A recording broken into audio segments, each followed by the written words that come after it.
itself about 100 people. And sort of, much to my sort of discomfort growing up, we couldn't really run a proper phone line to our house, which sort of limited our ability to get access to the internet.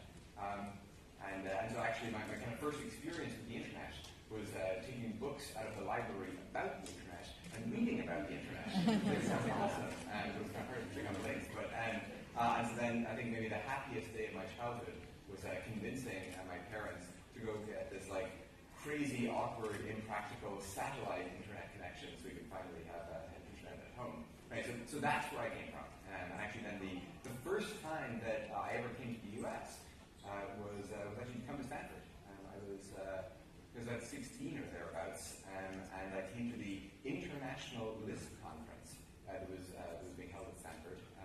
I was a super cool teenager. Lisp is a really dead programming language, if you're not familiar with it. So Stanford holds a sort of particularly special kind of place in my heart, and I kind of was chatting to the folks before this, and so I think it's sort of particularly cool to see an event like this that's kind of representing so much that is good about the US to so many people from all around the world. So Stripe itself, the company that John, my brother, and I started, we're a platform for building technology businesses. We help people accept payments from anywhere in the world, from sort of customers, no matter where they're based. Then we help people scale those businesses to really any size. And then we work with 2 developers when you're just starting out with an idea or looking to experiment with something. And then we sort of scale with those developers. We scale with businesses right through to some of the most significant and sort of important internet companies of this generation. And so we work with companies like indeed Facebook, or Twitter, or Kickstarter, or Shopify, OpenTable, Lyft, some of the companies that are doing some of the most interesting things on the internet today. And so what I wanted to share in this talk was sort of 2 things. The first is Stripe now works with more than 100,000 entrepreneurs and developers from all around the world. We in fact now work with people from more than 100 countries. And so in the process of that, we've learned ourselves quite a bit from them. I sort of wanted to share some of our learnings and some advice from that experience. And then secondly, Stripe itself, the people within it, myself included, come from many different parts of the world. Kind of the last time we counted, almost 40% of the people at Stripe are working outside of the country in which they were born. And so some of the perspective is informed by that as well. And so the first piece of advice I wanted to describe is the following. So when we first had the idea of building Stripe, the idea was basically how can we build an API and have a website that makes it really easy to move money around online. When we had that idea, we first thought, well, it seems really impractical. How could we possibly build that? Like, to build an API that moves money, I mean, I guess you should work with banks, and you need to integrate with other payments companies, and sort of the whole thing seemed really prohibitive. We knew how to make websites, but we didn't know how to go and integrate with all this legacy stuff.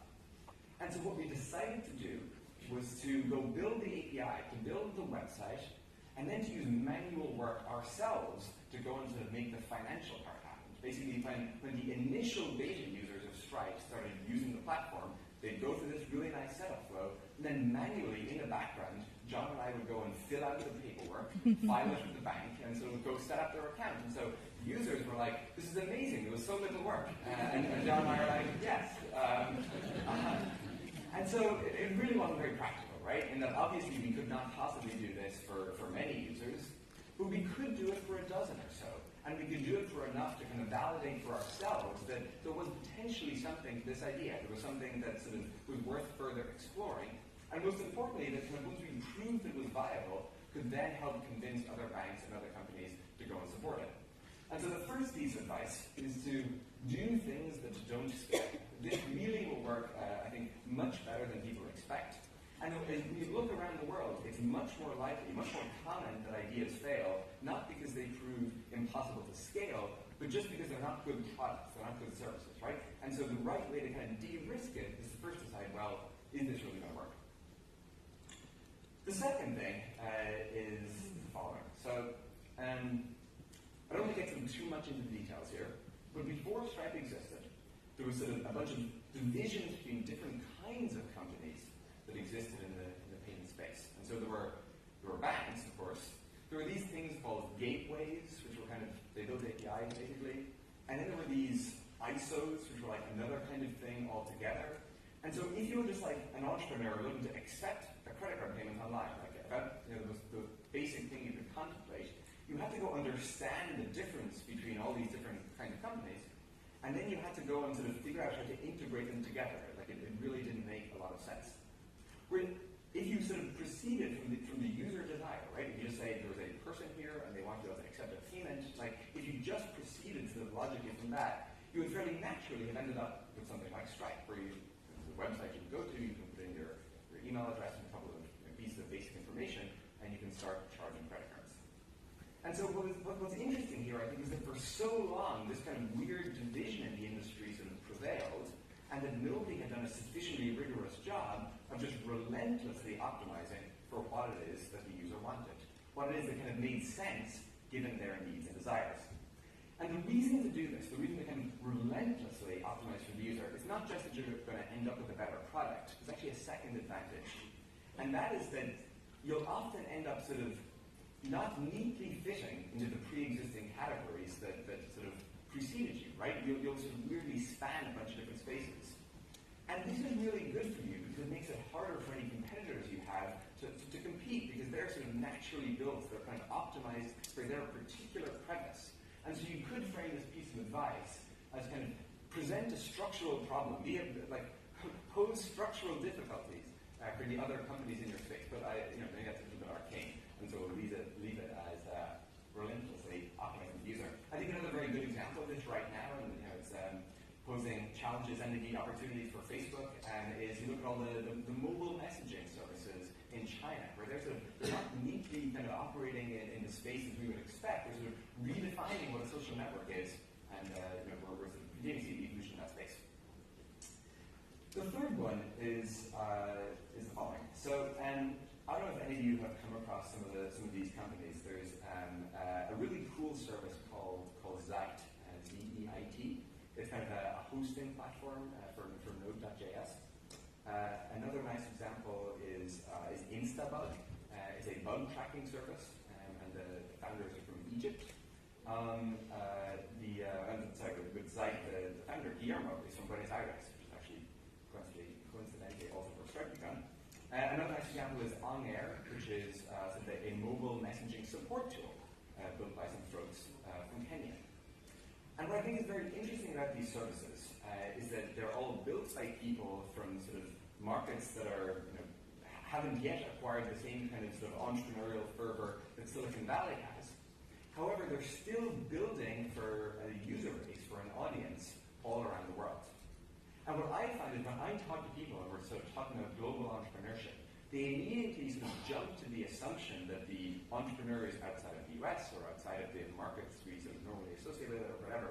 They assume these entrepreneurs are building for their own local domestic markets. And that's obviously a huge mistake. When you actually go and you spend time in these markets, what you realize is that the entrepreneurs and the developers in these other countries, they're just as interested in building for a global audience, right? Because that's what the internet now makes possible. And so the third piece of advice, I think is really worth keeping in mind, is think about how you can build borderless products that would span the whole world. And there's, again, kind of two reasons for this. Partially that it's just a bigger audience, you can build a bigger business. Like I found when I lived in Ireland that I was often thinking about sort of solving needs that kind of only existed in Ireland. And even if the product worked really well, it would have been sort of difficult to expand further. And then secondly, if you build something sort of better than what exists anywhere in the world, if you're the best at what you do, and you're based sort of elsewhere, if you're not based in Silicon Valley, this can actually give you a huge advantage, because Silicon Valley in many ways is a very difficult place to build a company. It's hugely costly, and the American immigration laws are tough to deal with. And so if you can be solving a global need elsewhere in the world, that's actually a fantastic place to be. It makes you really optimistic about some of the companies I just mentioned. The fourth thing is to go a little bit further than this piece of advice. And so I read that on Monday, a company called Number 26, which is, the name doesn't really give a whole lot away, but they're called Number 26. They're based in Germany, and they're basically a mobile bank. And they raised their Series B, and And then similarly in the UK, there's some companies maybe you've heard of like Mondo, which is also a mobile bank based in the UK. Banking is one of the largest sectors, obviously, in the world of our economy. And what we're seeing is there are all these really interesting sort of new takes on banking being built in Europe. And the question kind of, why is that happening, right? And what turns out to be the case is that basically banking regulation in the US is sort of incredibly complicated. It's sort of divided between a bunch of different regulatory agencies. And so basically it's easier to innovate in this vein than it is in the US. And so consequently we're seeing the companies happen there. And so if the previous point was to think about how can you build a global product sort of from wherever it is that you're based, I think number 4 is to think about, well, maybe you can do even better. Maybe in sort of wherever it is that you're based, there's something unique about where you're positioned, about the environment in which you operate, about sort of what it is that's possible for you, that can make sort of your particular place of residence the best possible place to go and experiment with some new idea, to try some new endeavor.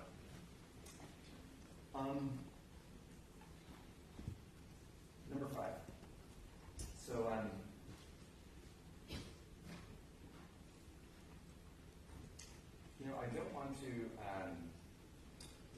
don't want to spend too much time. I don't want to spend too much time at this point because we're curtailed for time here. But in my conversations, and this again already happened when I got here earlier today, but I feel there's a pervasive sort of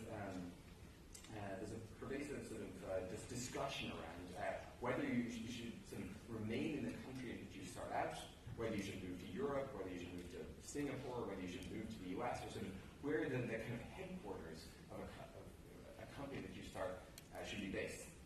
And what we're seeing from the Stripe standpoint, with many of these sort of new undertakings and these companies getting started, is that you no longer have to choose. It's not just like a binary matter. You're not like based definitively here or there, but you can blur the geographic lines, right? You can sort of have maybe your engineering and your sort of product based here. You can raise money from investors in this other country. You can span different parts of the world. And so Intercom is a company with product and engineering based in Dublin, but also with sort of significant office and significant investors here in the US.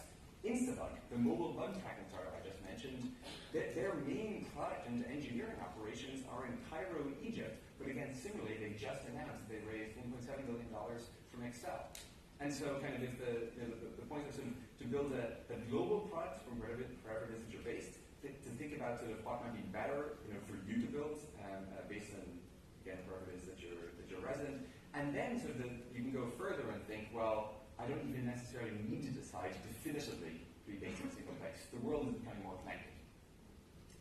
There's a lot of advice on the internet, many talks, many books devoted to the topic of hiring. And so I don't want to spend too much time at this point, and with one slight caveat. So when Stripe started, just myself and John, we spent 1 year, a full year, hiring the first 2 people. So it took a long time. And partly this was because we sort of fairly unpromising, ignominious beginnings, as I just mentioned. We were sort of doing a lot of paperwork. Maybe people looked at the paperwork we were filling out and were like, yeah, I don't want to do that. And so there are some of those challenges. But we also want to be very selective. And in fact, when we hired those first 2 people, we actually then spent another year hiring the next 8. So it basically took us 2 years to get to 10 people. And the reason we spent so much time on that is because we sort of knew that in hiring those people, in sort of choosing the first 10 people of the company were going to be, we were sort of defining what the next 100 people, the next 1,000 people of the company were going to look like. Because those people we hired would sort of themselves attract people. They would sort of choose people to hire. They would sort of be the people that others did or did not want to work alongside. And so in choosing the sort of first people to work with you on whatever it is that you're pursuing or interested in, you need to think of it as a tree. And you're sort of choosing the large branches, and you're sort of really defining what the sort of future outcome is going to look like. And so, in many parts of starting a company, you want to move as quickly as possible. But this is one where I think it's really worth being deliberate, really worth taking your time. I think this is also somewhere a place where you have an advantage in many ways in not being in the US, or potentially even not being in Silicon Valley. In Silicon Valley, it's an incredibly competitive market, and because it's so competitive, you often find it's easy to get dragged into a shorter-term mentality.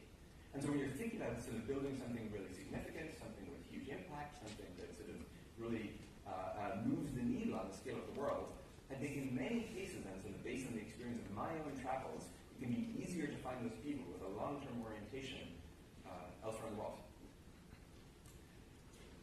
And the very last thing. I want to talk a little bit about principles. When I say principles, that kind of implies the notion of maybe ethics or doing what's right or something like that. And of course, I think that's hugely important, but it goes further than that as well. Get it up here. So this is a paper written about the Dutch East India Company. I don't presume to be able to speak Dutch very effectively. That's the Verenigde Oost-Indische Company or something like that.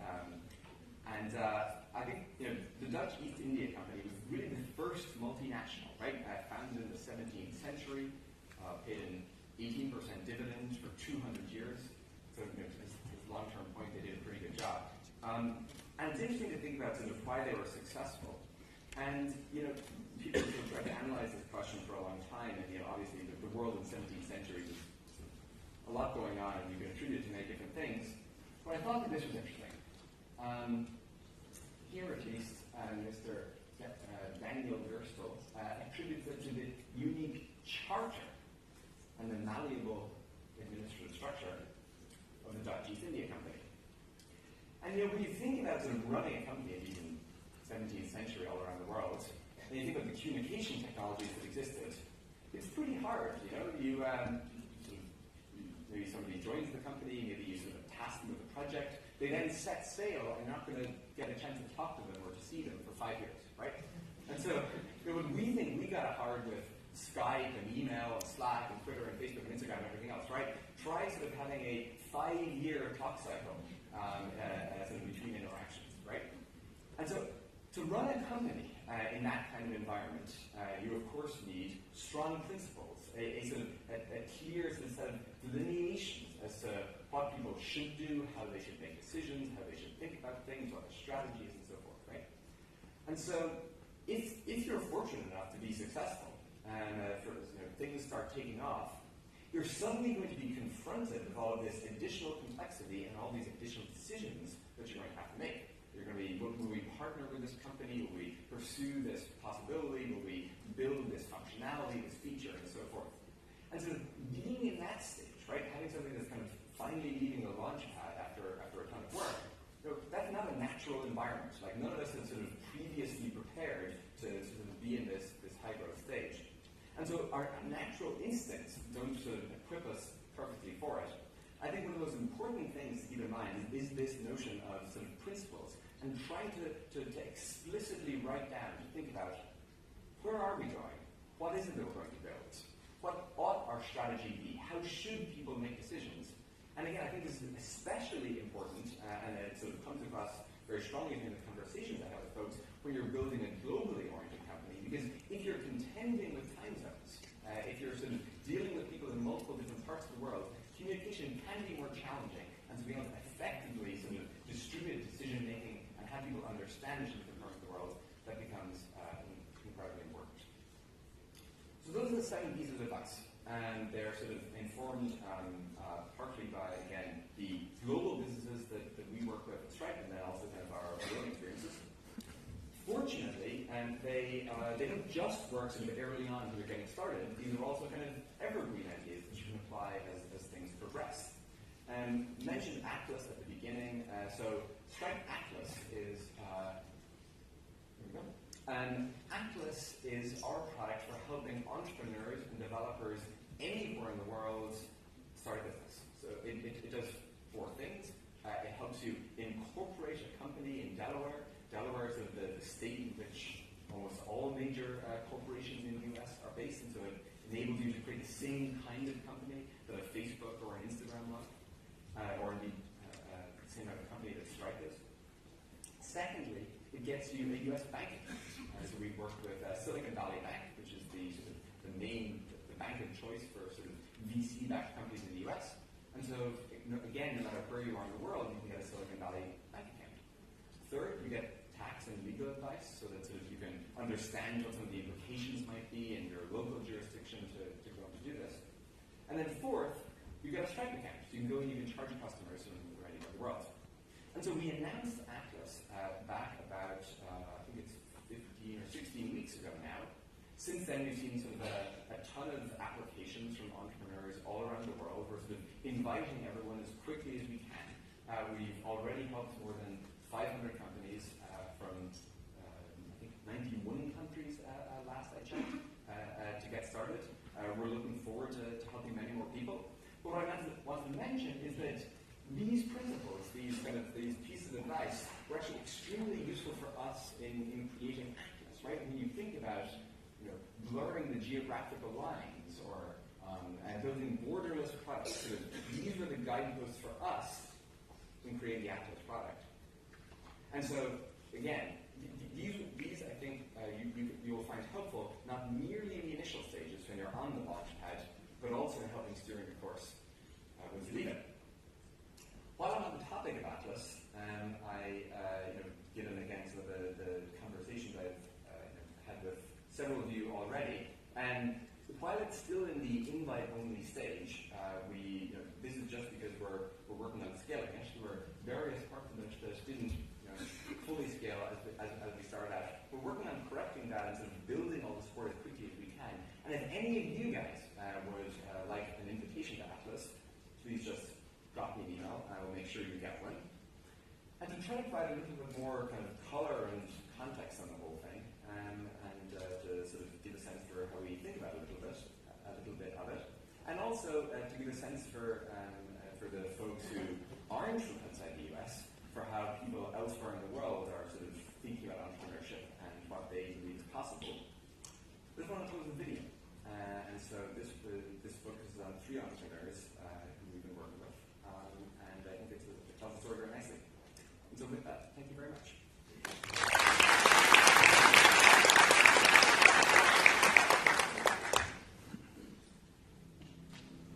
After the revolution here in Egypt, no one was buying anything. It really hurt retail.